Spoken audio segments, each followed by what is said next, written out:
ഇതൊരു കടലല്ല. കടൽ തീരത്തല്ല ഞാൻ നിൽക്കുന്നത്. ഇത് ഗംഗാ നദിയാണ്. ബീഹാറിലെ പാറ്റ്നയിൽ JP ഗംഗാപഥ് എന്ന പാതയിലെ പാലത്തിൽ നിന്നുകൊണ്ട് ഗംഗയെ കാണുകയാണ്. ഗംഗ ഇത്ര വിശാലമാണെന്ന് അത് കണ്ടിട്ടില്ലാത്ത ഒരാൾക്കും മനസ്സിലാവണമെന്നില്ല. ഇതാണ് ഗംഗ. എത്രയോ ആളുകളുടെ പാപവും പേറിക്കൊണ്ടാണ് ഗംഗ ഒഴുകുന്നത്. വാരണാസിയിലും ഹരിദ്വാറിലുമൊക്കെ എത്രയോ ശവദാഹങ്ങൾ കണ്ട് എത്രയോ മൃതദേഹങ്ങളുമായി ഒഴുകുന്ന ഗംഗാനദി. പിതൃമോക്ഷത്തിനായി 10,000-കണക്കിന് ആളുകൾ ദിവസവും തർപ്പണക്രിയകൾ നടത്തുന്ന ഗംഗ. ആ നദിയുടെ കുറച്ചു ഷോട്ടുകളൊക്കെ എടുത്ത ശേഷം ഞങ്ങൾ യാത്ര തുടർന്നു. ശ്രീ പാറ്റ്ന സാഹിബ് ഗുരുദ്വാര കാണാനാണ് പോകുന്നത്. ജോസ് തുണ്ടത്തിലാണ് എന്നെ അവിടേക്കെല്ലാം കൊണ്ടുപോകുന്നത്. ഈരാട്ടുപേട്ടക്കാരനാണ് ജോസ്. പാറ്റ്നയുടെ പഴയ നഗരത്തിലാണ് ഗുരുദ്വാര. ഇവിടുത്തെ പ്രശസ്തമായ ഗുരുദ്വാരയാണ്. പക്ഷേ അവിടെ എത്താൻ തിരക്കാർന്നതും ഇടുങ്ങിയതുമായ വഴികളിലൂടെ പോകണം. നിരവധി വാഹനങ്ങൾ. ആ തിരക്കിലൂടെ ഞങ്ങൾ ഗുരുദ്വാരയുടെ സമീപത്തേക്കെത്തി. ഇന്ത്യയിലെ തന്നെ ഏറ്റവും പ്രമുഖമായ ഗുരുദ്വാരകളിലൊന്നാണിത്. വളരെ പ്രധാനപ്പെട്ട ഒരു തീർത്ഥാടന കേന്ദ്രം. വളരെ വിസ്തൃതമാണത്. പുറത്തു കണ്ട തിരക്കാർന്നതും വൃത്തി കുറഞ്ഞതുമായ തെരുവ് പോലെയല്ല ഇവിടം. ആ ഗുരുദ്വാരയ്ക്കകത്ത് കയറുന്നതോടുകൂടി അച്ചടക്കമുള്ള ഒരു പ്രദേശത്തേക്കെത്തുന്നു. ഇവിടെ അകത്ത് കയറണമെങ്കിൽ ചെറിയ ചടങ്ങുകളുണ്ട്. ഒന്നാമതായി സന്ദർശകർ ചെരുപ്പും സോക്സുമൊക്കെ ഊരിവെക്കണം. കാലും കൈയും മുഖവും കഴുകണം. പിന്നെ തലയിലൊരു കെട്ടുകെട്ടണം. ഇവിടെയാണ് ചെരുപ്പേൽപ്പിക്കുന്ന സ്ഥലം. അത് തന്നെ വലിയൊരു സംവിധാനമാണ്. ചെരുപ്പ് സുരക്ഷിതമായി വെച്ചുകൊള്ളും. അതിന് ഫീസ് ഒന്നും കൊടുക്കേണ്ട. ഒരു പൊത്തിൽ കൂടി ചെരുപ്പ് അകത്തേക്ക് കൊടുക്കാം. ഒരു ടോക്കൺ തരും. ടോക്കൺ തിരിച്ചു കൊടുത്തു കഴിയുമ്പോൾ ചെരുപ്പ് എടുത്തു തരും. തലയിൽ കെട്ടാനുള്ള തുണി ഒരു ഭാഗത്ത് വെച്ചിട്ടുണ്ട്. അതെടുത്ത് കെട്ടി വേണം പോകാൻ. ഇങ്ങനെയാണ് തലയിൽ കെട്ടുന്നത്. എന്റെ തൊപ്പി മതിയെന്നാണ് ഞാൻ ആദ്യം വിചാരിച്ചത്. തൊപ്പി പോരാ, തുണി കെട്ടുക തന്നെ വേണം. അകത്തേക്ക് കയറി ചെല്ലുമ്പോൾ അതിവിശാലമായ ഒരു സ്ഥലമാണ്. പഞ്ചാബിൽ അമൃത്സറിലെ ഗുരുദ്വാര പോലെ തന്നെയുണ്ട്. പക്ഷേ അതുപോലെ വലിയൊരു കുളത്തിനു ചുറ്റുമല്ലെന്നേയുള്ളൂ.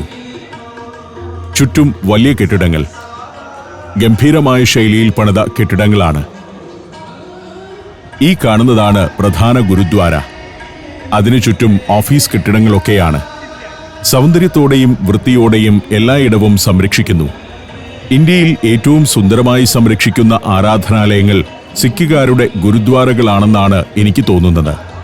അമൃത്സറിൽ ചെന്നാലും ഇവിടെ വരുമ്പോഴുമെല്ലാം ഗുരുദ്വാര നമ്മളെ അത്ഭുതപ്പെടുത്തും. കൊടിമരങ്ങൾ 4 മൂലയ്ക്കും ഇങ്ങനെ ഉയർന്നു നിൽക്കുന്നുണ്ട്. ഉത്സവനാളുകളിലും മറ്റുമാവാം അത് ഉപയോഗിക്കുക. പ്രധാന ഗുരുദ്വാരയ്ക്കകത്ത് ഷൂട്ടിംഗ് അനുവദിക്കില്ല. ഇതാണ് ഗുരുദ്വാരയ്ക്കകത്തേക്കുള്ള കവാടം. അകത്ത് ഗ്രന്ഥ സാഹിബാണ് പ്രതിഷ്ഠ. അതിനെ എപ്പോഴും ഇങ്ങനെ പൂജിച്ചുകൊണ്ടിരിക്കും. അവിടെ നിന്ന് പ്രാർത്ഥനാഗീതങ്ങൾ ഒഴുകി വരുന്നു. സ്ഥിരം ഭജന കേൾക്കാം. ഇതാണ് തഖ്ത് ശ്രീ പാറ്റ്ന സാഹിബ് എന്ന പ്രധാന മന്ദിരം. അത് വളരെ വലുതൊന്നുമല്ല. പക്ഷേ അതിനു ചുറ്റുമുള്ള കെട്ടിടങ്ങളും മാർബിൾ വിരിച്ച മുറ്റവുമെല്ലാം കൂടി ചേരുമ്പോൾ ബൃഹത്തായ ഒരു ക്യാമ്പസായി ഇത് മാറുന്നു. സിഖ് മതത്തിലെ ഏറ്റവും പ്രധാനപ്പെട്ട പഞ്ചതഖ്തുകളിൽ ഒന്നാണ് ഈ തഖ്ത് ശ്രീ പാറ്റ്ന സാഹിബ്. 10ാമത്തെ സിഖ് ഗുരുവായ ഗുരു ഗോവിന്ദ് സിംഗിന്റെ ജനനവും ബാല്യവും പാറ്റ്നയിൽ ഈ പ്രദേശത്തായിരുന്നു. അതാണ് പാറ്റ്നയിലെ ഈ ഗുരുദ്വാര സിഖുകാരുടെ വലിയൊരു തീർത്ഥാടന കേന്ദ്രമായി മാറാനുള്ള കാരണം. ഇവിടെ ഇങ്ങനെയൊരു കെട്ടിടമുണ്ട്. തീർത്ഥാടകർക്കും സന്ദർശകർക്കുമൊക്കെ വിശ്രമിക്കാനുള്ള സ്ഥലമാണ്. എല്ലാ ഗുരുദ്വാരകളിലും അഭയം തേടി വരുന്നവർക്ക് കിടക്കാൻ ഇങ്ങനെ സ്ഥലമുണ്ടാവും. തറയിൽ ബെഡ്ഷീറ്റ് വിരിച്ച് നിരവധി പേർ കിടന്നുറങ്ങുന്നു. ആളുകൾക്ക് ശല്യമേതുമില്ലാതെ കിടന്നുറങ്ങാൻ ഇങ്ങനെയൊരു സ്ഥലം, അതൊരു നല്ല കാര്യമാണ്. തുണി അലക്കി വിരിച്ചിടുന്നവർ വരെയുണ്ട്. ദിവസങ്ങളോളം ഇവിടെ താമസിക്കുന്നവരുണ്ടെന്ന് തോന്നുന്നു. ഭക്ഷണം സൗജന്യമാണ്, താമസവും. കൂട്ടമായി വന്ന തീർത്ഥാടകർ വട്ടം കൂടിയിരിക്കുന്നു. വിശക്കുന്നവന് അല്ലെങ്കിൽ കിടക്കാൻ ഒരിടമില്ലാത്തവന് ഭക്ഷണവും തലചായ്ക്കാനുള്ള ഇടവും വൃത്തിയോടെ ഭംഗിയോടെ ഒരുക്കി വെച്ചിട്ടുണ്ടിവിടെ. അവിടെ നിന്ന് നേരെ ഇവിടുത്തെ ലങ്കറിലേക്കാണ് ഞാൻ പോയത്. ലങ്കർ എന്നാൽ ഭക്ഷണശാല. അവിടെ ഏത് നേരത്ത് ചെന്നാലും ഭക്ഷണം കിട്ടും. അതായത് ഒന്നുമില്ലാത്തവൻ ഇത്തരമൊരു ഗുരുദ്വാരയിൽ ചെന്നാൽ ഭക്ഷണവും കിടക്കാനൊരിടവും ലഭ്യമാണ്. അതാണല്ലോ ദൈവത്തിന്റെ യഥാർത്ഥ സാമീപ്യം നമ്മൾ അറിയുന്ന സ്ഥലം. ബാക്കിയൊക്കെ വെറും വാചക കസർത്താണല്ലോ. ഞാൻ ചെല്ലുമ്പോൾ ഇവിടെ ആളൊഴിഞ്ഞു തുടങ്ങിയ സമയമാണ്. ബ്രേക്ക്ഫാസ്റ്റിന്റെ തിരക്കെല്ലാം കഴിഞ്ഞു. പക്ഷേ എപ്പോൾ ചെന്നാലും ഭക്ഷണം കിട്ടും. ബ്രേക്ക്ഫാസ്റ്റ് കഴിഞ്ഞ് ലഞ്ചിന് മുമ്പുള്ള ഒരു സമയമാണിത്. ഒരു 10:30 കഴിഞ്ഞ നേരം. എങ്കിലും കുറച്ചാളുകളുണ്ട്. അവർ നിലത്തിരുന്ന് ഭക്ഷണം കഴിക്കുന്നു. ചപ്പാത്തിയും സബ്ജിയുമാണ് പ്രധാനമായും വിളമ്പുന്നത്. നല്ല നെയ്യ് പുരട്ടിയ ഒന്നാന്തരം ചപ്പാത്തി, പിന്നെ സബ്ജി. കുടിവെള്ളം ഇങ്ങനെ ഒഴിച്ചു കൊടുക്കും. ചൂടുവെള്ളമാണ്. അതൊഴിക്കുന്നതിനൊക്കെ ഒരു യന്ത്ര സംവിധാനമുണ്ട്, ഒരു സിസ്റ്റമുണ്ട്. വെള്ളം കൊടുക്കുന്നയാൾ കുനിയേണ്ട. ഒരു പാത്രത്തിലേക്ക് ഇങ്ങനെ ഒഴിച്ചു കൊടുക്കും. ചപ്പാത്തിയും സബ്ജിയും ആവശ്യമുള്ളിടത്തോളം കിട്ടും. വിളമ്പുന്നതിന് നിശ്ചിത എണ്ണമൊന്നുമില്ല. ചപ്പാത്തിയുടെ നിർമ്മാണം ലങ്കറിന്റെ ഒരു ഭാഗത്ത് നടക്കുന്നുണ്ട്. എല്ലാവർക്കും കാണാവുന്ന രീതിയിലാണ് അടുക്കള. യന്ത്രവൽകൃതമാണ് ചപ്പാത്തിയുടെ നിർമ്മാണം. മാവ് കുഴച്ച് ഒരു ഭാഗത്ത് ഇട്ടുകൊടുത്താൽ ചപ്പാത്തി ഒന്ന് ചെറുതായി പരത്തി അടുത്ത ഘട്ടത്തിൽ വീണ്ടും ഒന്നുകൂടി പരത്തി നല്ല വൃത്തമായി വരുന്നു. അതൊരു കൺവെയർ ബെൽറ്റിലൂടെ തീക്ക് മുകളിലൂടെ ഓടി ഇപ്പുറം എത്തുമ്പോഴേക്കും ചപ്പാത്തി റെഡി. രാജ്യത്തെ പ്രമുഖമായ എല്ലാ ഗുരുദ്വാരകളിലും ഇങ്ങനെ ഭക്ഷണമുണ്ടാക്കുന്ന യന്ത്രമുണ്ട്. ചപ്പാത്തി ചുട്ടുകൊണ്ടുവന്ന് വെക്കുന്നതിനനുസരിച്ച് ഇവിടെ ഒരു കൂട്ടരിരുന്ന് അതിൽ നെയ്യ് പുരട്ടുന്നു. ഒരു ചെറിയ പാത്രത്തിന്റെ മൂട് നെയ്യിൽ മുക്കി ഇങ്ങനെ പുരട്ടുന്നു. എല്ലാത്തിനും ഒരു ടെക്നോളജിയുണ്ട്. രസകരമായ ടെക്നോളജിയാണത്. ഈ വന്നിരുന്ന് പണിയെടുക്കുന്നവർ തൊഴിലാളികളൊന്നുമല്ല. ഇവർ സേവാദർമാർ എന്നാണ് അറിയപ്പെടുന്നത്. ഇങ്ങനെ ജോലി ചെയ്യുന്നത് ഒരു നേർച്ചയാണ്. ഇത്ര ദിവസം ഗുരുദ്വാരയിൽ സേവാദർ ആയിരിക്കാമെന്ന നേർച്ച. ഒരിടത്ത് സബ്ജി തിളച്ചുകൊണ്ടിരിക്കുന്നു. അതും യന്ത്രവൽകൃതമാണ്. ഇവരൊക്കെ സ്വയം സേവകരെ പോലെയാണ്. കുറച്ച് സ്ഥിരം ജീവനക്കാർ കാണുമായിരിക്കാം. എങ്കിലും കൂടുതൽ പേരും നേർച്ചയായി സേവനം ചെയ്യുന്നവരാണ്. പാത്രങ്ങളും ഭക്ഷണമുണ്ടാക്കുന്ന യന്ത്രങ്ങളുമൊക്കെ തിളച്ച വെള്ളം കൊണ്ടാണ് കഴുകുന്നത്. വേറൊരിടത്ത് കറിക്കുള്ള ഉള്ളി അരിയുന്നു. ഇവരും തീർത്ഥാടകരായി വന്ന് 1-2 ദിവസം ഇവിടെ ജോലി ചെയ്തോളാമെന്ന വഴിപാട് നിർവഹിക്കുന്നവരാണ്. ഞാൻ വീണ്ടും ഗുരുദ്വാരയുടെ പ്രധാന കെട്ടിടത്തിന് മുന്നിലേക്കെത്തി. ഗുരു ഗോബിന്ദ് സിംഗ് ജനിച്ചു വളർന്ന സ്ഥലം എന്ന നിലയിലാണ് പാറ്റ്നയ്ക്ക് സിഖ് മതത്തിൽ വലിയ പ്രാധാന്യം കൈവന്നത്. മുഗൾ സാമ്രാജ്യകാലത്ത് 1666 അദ്ദേഹം ഇവിടെ ജനിച്ചത്. പഞ്ചാബിലെ അനന്തപൂരിലേക്ക് പോകുന്നതിനു മുൻപ് അദ്ദേഹം ബാല്യം ചെലവഴിച്ചതും ഇവിടെയായിരുന്നു. സിഖ് സാമ്രാജ്യത്തിലെ രാജാവായിരുന്ന മഹാരാജ രഞ്ജിത് സിംഗാണ് 19-ാം നൂറ്റാണ്ടിൽ ഇവിടെ ഒരു ഗുരുദ്വാര പണിയിച്ചത്. 1934 ഒരു ഭൂകമ്പത്തെ തുടർന്ന് അത് തകർന്നിരുന്നു. പിന്നീട് 20 ലക്ഷം രൂപ ചെലവിൽ 1948 മുതലുള്ള 9 വർഷം കൊണ്ടാണ് ഈ ഗുരുദ്വാര കോംപ്ലക്സ് പുതുക്കിപ്പണിതത്. പരമ്പരാഗത സിഖ് ആർക്കിടെക്ചർ ശൈലിയിലുള്ള കമാനത്തിന് ചുവട്ടിലൂടെ പുറത്തേക്ക് നടന്നു. ചെരുപ്പ് സൂക്ഷിപ്പ് കേന്ദ്രത്തിൽ ചെന്ന് ഷൂസൊക്കെ തിരികെ വാങ്ങിച്ചു. ഞങ്ങൾ അവിടെ നിന്നും ഇറങ്ങി. വണ്ടിയുമായി വരാൻ ഡ്രൈവർ വികാസിനോട് വിളിച്ചു പറഞ്ഞു. ഈ ഗേറ്റിൽ കൺജഷൻ ഉണ്ടെങ്കിലും അവിടെ ബ്ലോക്ക് ഒന്നും ആകുന്നില്ല. പാർക്കിങ്ങിനൊക്കെ അകത്ത് ധാരാളം സ്ഥലമുണ്ട്. വികാസ് കാറുമായി എത്തി. ഞങ്ങൾ പുറത്തേക്കിറങ്ങി. പുറത്തേക്കിറങ്ങുമ്പോൾ തെരുവിൽ ആകെ തിരക്കാണ്. പാറ്റ്നയുടെ പഴഞ്ചൻ കെട്ടിടങ്ങൾ, ബ്രിട്ടീഷുകാരുടെ ഭരണകാലവും സ്വാതന്ത്ര്യ സമരവുമൊക്കെ കണ്ട കുറേ കെട്ടിടങ്ങൾ വഴിയോരത്തുണ്ട്. ഇലക്ട്രിക് ഓട്ടോകളുടെ ബഹളമാണ് വഴിയിൽ. അവർ ചില സമയത്ത് ട്രാഫിക് ബ്ലോക്ക് ചെയ്തു കളയും. ഒരച്ചടക്കവുമില്ലാത്ത തെരുവുകളാണ് പല ഭാഗത്തും. എന്തെല്ലാമോ പണികൾ നടക്കുന്നു. JP ഗംഗാപത് വന്നില്ലായിരുന്നെങ്കിൽ ഇതൊരു നരകമായേനെ. ഇവിടെ വലിയൊരു കെട്ടിടം കാണുന്നു. ബാപ്പു പരീക്ഷാ പരിസർ എന്നറിയപ്പെടുന്ന കെട്ടിടമാണ്. 5000 കുട്ടികൾക്ക് ഒരേ സമയം ഓൺലൈൻ പരീക്ഷ എഴുതാൻ പറ്റുന്ന കേന്ദ്രമാണ് ബാപ്പു പരീക്ഷാ പരിസർ. അങ്ങനെയൊക്കെയുള്ള ധാരാളം പുതിയ കാര്യങ്ങളും പാറ്റ്നയിലുണ്ട്. പുരാതന പാടലീപുത്ര നഗരത്തിന്റെ ശേഷിപ്പുകൾ കാണാനാണ് ഇനി ഞങ്ങൾ പോകുന്നത്. അങ്ങോട്ട് പോകുന്ന വഴിക്ക് വഴിയരികിൽ ചില മോസ്കുകൾ കാണാം. ക്രിസ്ത്യൻ പള്ളികളുമുണ്ട്. Morocco, North Macedonia, Kazakhstan, Zambia, Zimbabwe. Sancharam pendrive volume number 21. അപൂർവ ദൃശ്യ യാത്രാ വിവരണ ശേഖരം ഉടൻ സ്വന്തമാക്കാൻ സഞ്ചാരം എന്ന് SMS ചെയ്യൂ.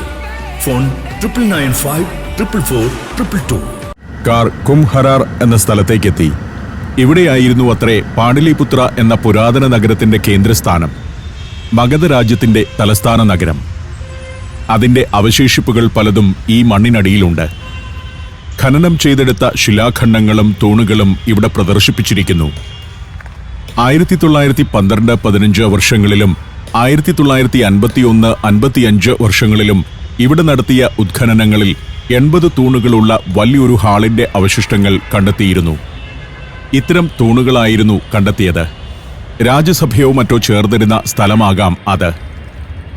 ഈ മണൽപ്പരപ്പിനടിയിൽ ഇപ്പോഴും ആ തൂണുകൾ സംരക്ഷിച്ചിട്ടുണ്ട്. പുറത്തേക്ക് കാണുന്നില്ലെന്നേയുള്ളൂ.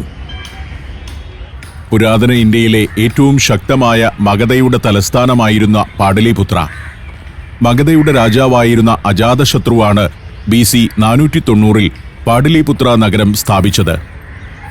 അദ്ദേഹത്തിന്റെ പുത്രൻ ഉദ്ദയൻ സാമ്രാജ്യ തലസ്ഥാനം രാജ്ഗീറിൽ നിന്നും പാടലിപുത്രയിലേക്ക് മാറ്റുകയും ചെയ്തു. പിന്നീട് നന്ദരാജവംശവും മൗര്യ സാമ്രാജ്യവുമൊക്കെ പാടലിപുത്രയെ തലസ്ഥാനമാക്കി. ഇവിടെ ഒരു ഗാലറിയുണ്ട്, ചെറിയൊരു മ്യൂസിയം എന്ന് പറയാം. അതിനകത്തേക്ക് കയറി ചെന്നു.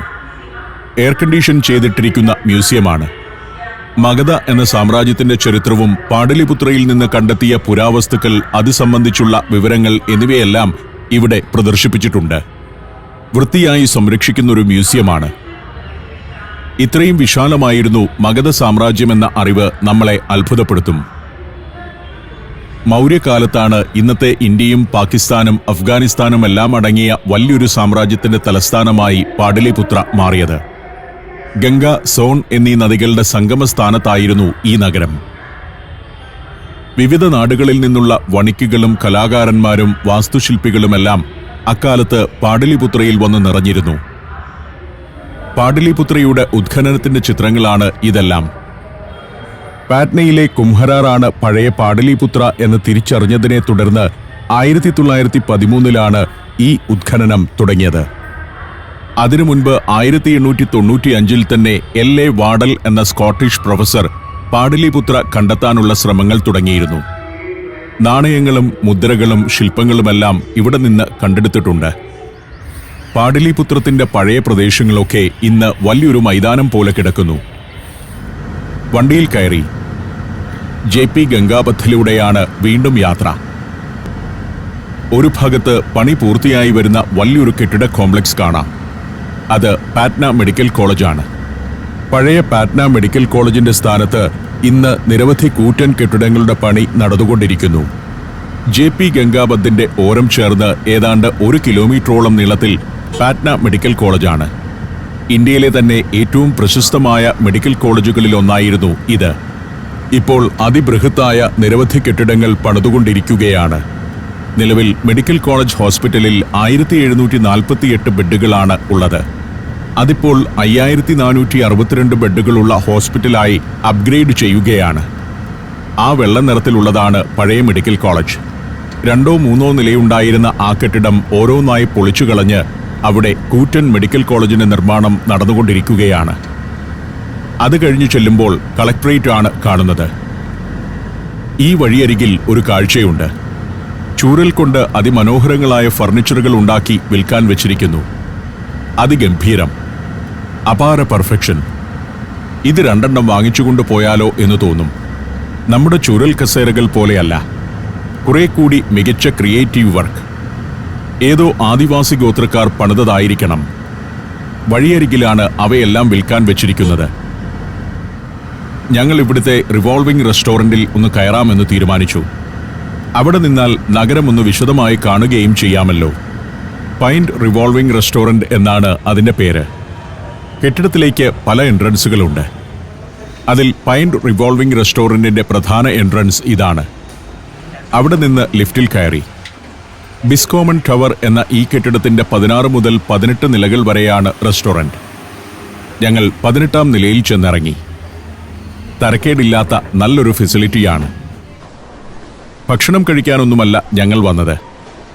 ഇവിടെ നിന്ന് കാഴ്ചകൾ കാണുക, ഷോട്ട് എടുക്കുക എന്നതൊക്കെയാണ് ലക്ഷ്യം.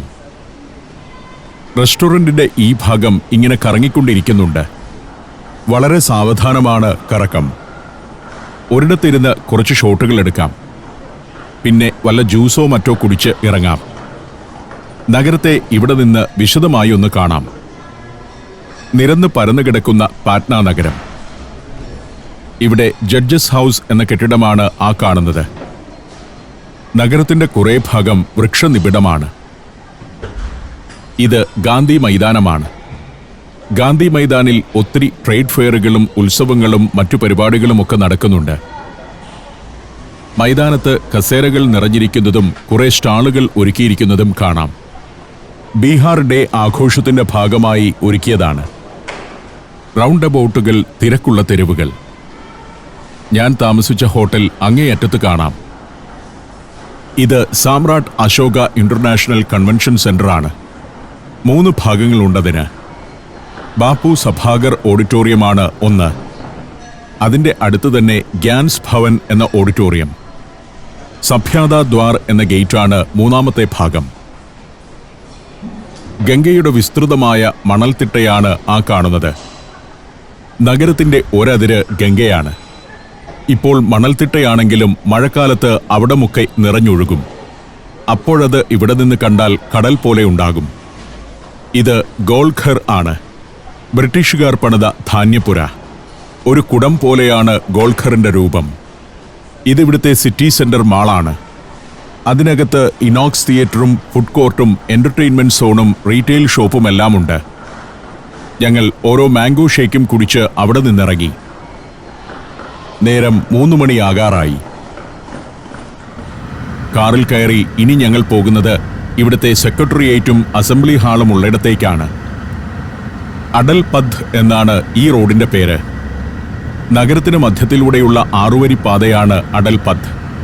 2022 ഇതിന്റെ പണി പൂർത്തിയായത്. 6.5 കിലോമീറ്ററാണ് ആകെ നീളം. മുകളിൽ കൂടി നടക്കാനുള്ള സംവിധാനമൊക്കെയായി വളരെ ശാസ്ത്രീയമായി നിർമ്മിച്ച പാത.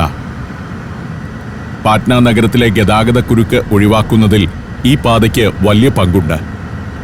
ഫ്ലൈ ഓവറുകളും ഓവർ ബ്രിഡ്ജുകളുമൊക്കെയുള്ള ഗംഭീര സംവിധാനമാണ് അടൽ പഥ്. ഇതാണ് ബീഹാർ വിധാൻ മണ്ഡലിലേക്കുള്ള ഒരു എൻട്രൻസ്. നിയമസഭാ മന്ദിരത്തിലേക്ക് പിന്നിൽ നിന്നുള്ള എൻട്രൻസ്. ഞാൻ അതിന്റെ മുന്നിൽ കൂടി കയറാമെന്ന് പറഞ്ഞു. മുന്നിലെ ഗേറ്റിലൂടെ അകത്തുനിന്ന് കയറി ഒരു ഷോട്ട് എടുത്തു പോകാമെന്ന് വിചാരിച്ചു. ഇതാണ് ബീഹാർ വിധാൻ മണ്ഡൽ, ബീഹാർ ലെജിസ്ലേച്ചർ ബിൽഡിംഗ്. 318 അംഗങ്ങളാണ് ബീഹാർ വിധാൻ മണ്ഡലിലുള്ളത്. അതിൽ 75 പേർ ലെജിസ്ലേറ്റീവ് കൗൺസിൽ മെമ്പേഴ്സ് അഥവാ MLC-മാരാണ്. 243 പേർ MLA-മാരും. അവിടെ നിന്നിറങ്ങി ഈ റോഡിലൂടെ ഞങ്ങൾ നേരെ പോകുന്നത് രാജ്ഭവനിലേക്കാണ്. വിധാൻ മണ്ഡലിൽ നിന്ന് നേരെ മുന്നിൽ നീണ്ടുകിടക്കുന്ന റോഡിന്റെ അങ്ങേയറ്റത്ത് രാജ്ഭവനാണ്. ദേശരത്ന മാർഗ് എന്നാണ് ഈ റോഡിന്റെ പേര്. സംസ്ഥാനത്തെ ഗവർണറുടെ ഔദ്യോഗിക വസതിയിലേക്കെത്തുന്ന പാത. അതിന്റെ ഓരങ്ങളൊക്കെ മനോഹരമാണ്. ഇതാണ് രാജ്ഭവന്റെ മുൻഭാഗം. നേരെ മുന്നിൽ എൻട്രൻസ്. അകത്ത് മേൽക്കൂര കാണുന്നതാണ് രാജ്ഭവൻ. വലിയൊരു ഉദ്യാനത്തിനു നടുവിലാണ് ഗവർണറുടെ വസതി. അതിന്റെ നേരെ മുൻഭാഗത്ത് തന്നെയാണ് മുഖ്യമന്ത്രിയുടെ വീട്. ഈ ഇടതുവശത്ത് കാണുന്നതാണ് മുഖ്യമന്ത്രിയുടെ റെസിഡൻസും ഓഫീസും. അതിനകത്തേക്കൊന്നും വണ്ടി കയറ്റാൻ പറ്റില്ല. ഇത് ലാലു പ്രസാദ് യാദവിന്റെ വീടാണ്. ലാലു പ്രസാദ് യാദവും റാബ്രി ദേവിയും വസിക്കുന്ന വീട്. മുഖ്യമന്ത്രിയുടെ വീടിനടുത്തു തന്നെയാണത്. ഇതാണ് മുഖ്യമന്ത്രിയുടെ വീടിന്റെ പിൻഭാഗം. പിന്നിൽ പല എൻട്രൻസുകളൊക്കെയുണ്ട്. അവിടെയെല്ലാം പോലീസും കനത്ത സുരക്ഷയുമൊക്കെയാണ്. ഇനി എനിക്ക് ജോസ് തുണ്ടത്തിലിനോടും വികാസിനോടും യാത്ര പറയാൻ നേരമായി. ജയപ്രകാശ് നാരായൺ ഇന്റർനാഷണൽ എയർപോർട്ടിന്റെ ടെർമിനലിന് മുന്നിലേക്ക് വികാസ് കാർ ഓടിച്ചു. ഒരു ഭാഗത്ത് പുതിയ എയർപോർട്ടിന്റെ നിർമ്മാണം നടന്നുകൊണ്ടിരിക്കുന്നു. എയ്റോ ബ്രിഡ്ജുകളൊക്കെ തലയ്ക്ക് മുകളിൽ കാണാം. ഇനി വിമാനം വന്ന് നിൽക്കേണ്ടത് ഇവിടെയൊക്കെയാണ്. ഇപ്പോൾ ഇത് റോഡാണെങ്കിലും പുതിയ വിമാനത്താവളം പൂർത്തിയാകുന്നതോടെ ഇവിടമെല്ലാം ആകെ മാറും. അങ്ങനെ പഴയ വിമാനത്താവളത്തിൽ ഞാൻ പോയി ഇറങ്ങി. ജോസ് തുണ്ടത്തിലിനോട് യാത്ര പറഞ്ഞു. അദ്ദേഹം 6 ദിവസം കൊണ്ട് തന്നെ എന്നെ കുറെ കാഴ്ചകളിലേക്ക് കൊണ്ടുപോയിരിക്കുന്നു. ഇതാണ് ജയപ്രകാശ് നാരായൺ ഇന്റർനാഷണൽ എയർപോർട്ടിന്റെ പുതിയ ടെർമിനൽ. അത് പണിതുകൊണ്ടിരിക്കുന്നതേയുള്ളൂ. ഇൻഡിഗോ എയർലൈൻസ് വിമാനത്തിലാണ് ഞാനിപ്പോൾ. അത് പുറപ്പെടുകയാണ്. ഇവിടെ നിന്നിനി ബാംഗ്ലൂരിലേക്ക് പോകണം. നേരം ഇരുട്ടി വരുന്നു. 40 മിനിറ്റ് വൈകിയാണ് ഞാൻ കയറിയ വിമാനം പുറപ്പെട്ടത്. കൺജസ്റ്റഡ് ആയ ഒരു എയർപോർട്ടാണ് ഇപ്പോൾ ഇത്. ഇനി ബാംഗ്ലൂരിലേക്ക്. ബാംഗ്ലൂരിൽ ചെന്നിട്ട് കൊച്ചിയിലേക്ക് പറക്കണം. പാതിരാത്രിയാകും ഞാൻ നാട്ടിൽ തിരിച്ചെത്താൻ.